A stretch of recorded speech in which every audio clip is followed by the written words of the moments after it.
The Sudrian Chronicles. Book 2, Thomas the Tank Engine. Story 4, Thomas and the Runaway. Originally written by Wilbert Audrey.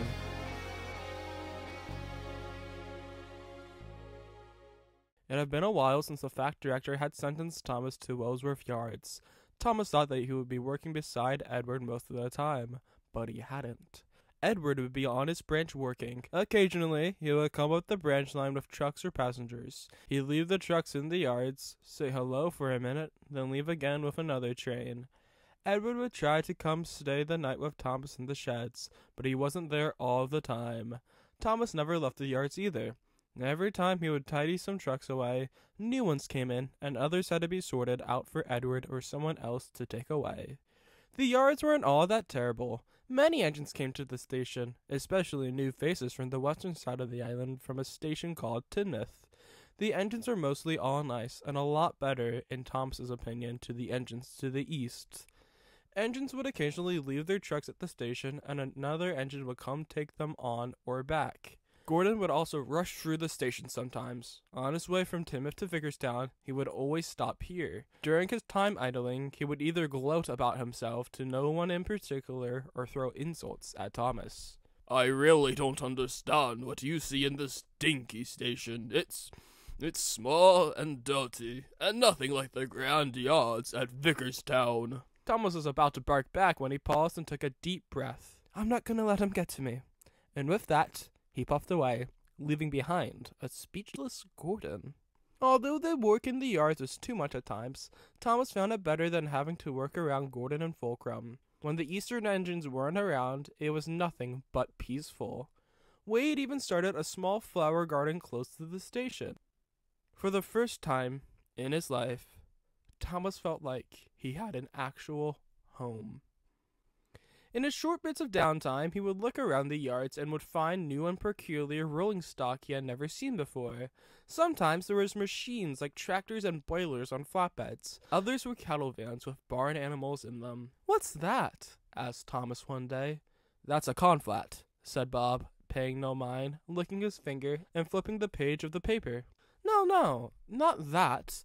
That." And Thomas gestured to what lay beside the conflat. A coach, some flatbeds, and two odd metal structures that reached far for the sky above. The metal structures were attached to cabs of some kind, with a face on either one. "Oh, that's the breakdown train. It's there in case of accidents. The men get into the coaches, and an engine takes the cranes away if there is one. It lifts the heavy things like coaches, trucks, and engines." "I'm not heavy. You're the one that needs exercise, Bob." "Wow. Thanks. It also helps mend and clear the line if needed."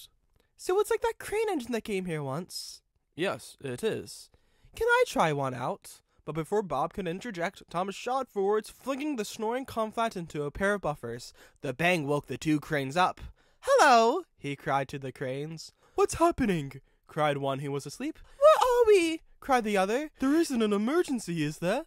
"Emergency? Where?" The two began to scream and shout frantically as workmen tried to calm them down. Thomas backed away slowly as Bob began to scold him. The fact director lived in the town of Wellsworth with his husband, Sir Handel Hatt. By now, they had gotten over their argument, so he had come home. Every day, he came to the station to catch his train, and would come to the yards to see how Thomas was doing. Thomas, over time, got the patience to wait for him at the station when the line is clear, and would always greet him with a peep peep peep peep. "Hello, sir," called Thomas. "Good morning, Thomas. How are you coming along?" "I'm doing well, sir. Are you working hard or hardly working?" The fact director chuckled as he walked closer. I can ask you the same question. "It's a lot of work, but all the trucks are neatly sorted away right now. Just waiting here for James to bring his trucks now." "Good to hear," said the director, boarding a train. Thomas then slunk back into the yards to resume his waiting. He watched his surroundings doing so. He was calm. Everything seemed peaceful. That was until a whistle sounded in the distance. "Stupid James," mocked Thomas as James shot into the yards with his train. He came to a rough stop next to Thomas as the trucks biffed and banged into each other. "Here's James," he cried. A black smog drew out from underneath his wheels. Thomas sniffed. An aroma of burning? What is that smell? Questioned Thomas, revolted at it. What smell? The smell that's coming from under you. Where the smoke was? I don't know what you're talking about. Now take away my trucks. Take away my trucks, mimicked Thomas as he left James. What was that? Oh, nothing. You thought. Thomas shunted away James's trucks and gave him new ones. James then rolled out of the yards recklessly. Not even a thank you, breathed Thomas, who began to shunt again. The birds chirped, passengers conversed, and the trucks were all chattering. The day rolled by smoothly. Thomas shunted, said hello to most of the engines passing. Soon morning came to noon. The wind blew through the leaves of the trees as Thomas rested on a siding, waiting for James to bring in more trucks. He wasn't excited to see him again. Bob leaned against the door in his cab, reading the paper as Wade sat on the floor, his head against the back of the cab, fiddling with his thumbs. Thomas was given a newspaper too. It was positioned on his lamp irons. He tried his best to read, but most of the words were too complex for him to understand. He was muttering the big words to himself when there was a ringing in the signal box not far from him.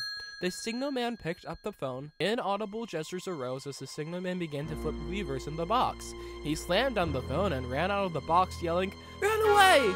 A whistle sounded in the far distance from Gordon's Hill. James, the cry of, "Help!" could be heard screaming in the distance. Wade and Bob took to the doors, watching and hollering. James and a long line of trucks flew through the station. Thomas suddenly burst into life. "Bob, we gotta do something!" "Like what?" "I don't know. We'll figure it out later. Now come on!"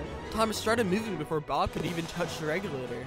They made a run for the yard entrance. The newspaper flew off Thomas's lamp irons and hit a workman in the face.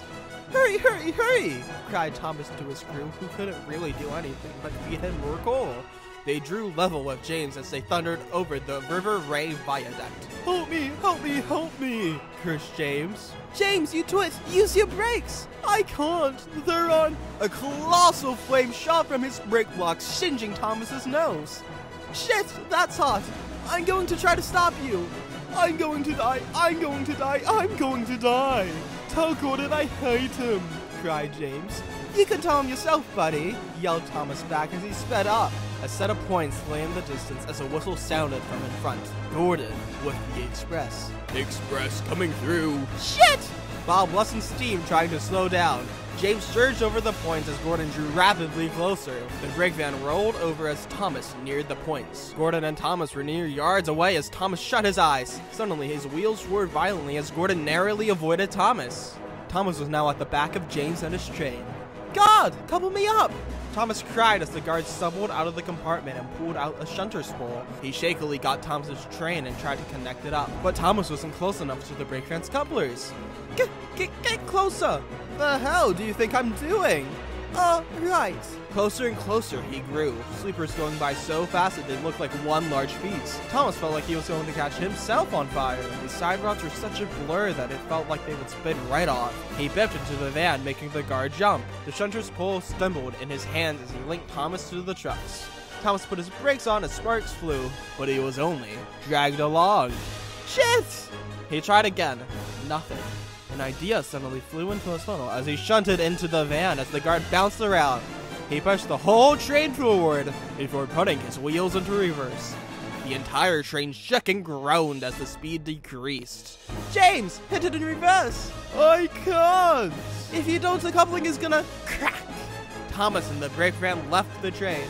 "Oh, come on!" shouted Thomas as he swerved violently off James's line. He peered on to see a sharp, grim curve laying in front of them. "See you in hell!" cried James from up front as Thomas pinned on his brakes. The fireman shoved the driver out of the cab. James tumbled off the rails, cascading onto his side. Rocks pelted James's face, tearing his side to shreds. The trucks flipped off the line like a stack of dominoes. They smashed into each other, crushing their friends into planks. As the dust settled, Thomas went closer to inspect the incident. James laid on his side in a field, dazed and bruised. His driver and fireman sat in a bush. The driver's leg bent into an horrendous direction. Trucks laid in piles of each other's splinters or buried in the dirt. Each plank of wood practically resembled a grave. The others, who were still on the line, shrieked with laughter, staring at their falling comrades. It was unnerving. James! Holy shit, man! Are you alive? James coughed, steam leaking in all directions. Hi. Don't worry. Stay here. I'll be back. Back at Woolsworth, Edward is at the station platform with the fact director. The yardmaster and signalman were talking with him. So, he just ran out when James came through? Asked the director. Yes, repeated the yardmaster again, his hands on his head. I still have the paper. It also cut through the air as Thomas came into view. He shot into the yards, ignoring the men and Edward shouting at him. Thomas, where have you been? You can't. Edward, get a doctor! He traversed over points until he came to the breakdown train. Emergency! He shouted, waking the two. Huh? Where? James derailed in a field up the line. Now come on, he explained as he coupled up to the train and shunted them away. The fact director had just ran up to Thomas, but before he could say anything, Thomas ran out of the yards again. Follow that engine! Cried the director as he jumped into Edward's cab. He turned to the yardmaster. Get a doctor on the way. Thomas arrived at the field and put the cranes in place. The cranes, whose name were Judy and Jerome, got to work quickly. They winched their lines onto James's tender first. They drew the tender close and put it on the line carefully. Thomas, meanwhile, brought the last few trucks in the van to Crosby Yards, a station to the west of Woolsworth. When he came back, James was put on the rails, and Judy and Jerome were now resting their arms back on the flatbed. Edward and the fact director were there as well. Edward took away James as an ambulance took away the crew. Once Judy and Jerome were ready, Thomas coupled up to them, ready to take them away. The director approached Thomas before he left. Thomas squirmed. He wasn't supposed to leave the yards, and only on occasion banked trains up the hill or he took a train with Edward. Not to go gallivanting down the line, almost having a head-on collision with the express. Well, Thomas, he said kindly, I'm very pleased with you. Not only did you take the initiative to try to stop James, but you also brought the breakdown train to come help him. You've been working very well and hard in the yards as well. Thank you, sir, breathed Thomas cheerily. James shall have some proper breaks, if I do say so myself. Those wooden ones to no good. And you, Thomas, shall be receiving your very own branch line. Oh, sir. Thank you, sir, said Thomas happily. Bob couldn't help but blow the whistle. He and Wade clapped and cheered. They hugged each other and spun around. Now, Thomas was happy as can be. He has a branch line all to himself and pups proudly backwards and forwards with two coaches all day. He's very patient with them as well as his work. He is never lonely, because there is always some engine to talk to at the junction. Edward and Henry stop quite often and tell him the news. Gordon is always in a hurry and does not stop, but he never forgets to say, "Poop, poop," to little Thomas, and Thomas always whistles, "Peep, peep, a peep," in return.